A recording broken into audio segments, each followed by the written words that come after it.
Hi everyone, welcome back to my channel. This is Renu और आज हम बना रहे हैं Starbucks refresher mango dragon fruit lemonade. तो उसके लिए हमें चाहिए dragon fruit puree, dragon fruit chunks, mango puree and lemonade. और गार्निश के लिए हमें चाहिए फ्रेश मिंट, जो स्टारबक्स वाले नहीं करते हैं बट हम करेंगे।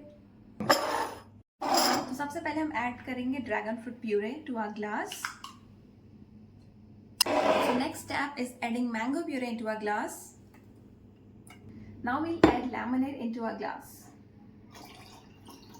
So now we'll add dragon fruit chunks into a glass. Now we'll add ice. Ice means a lot of ice.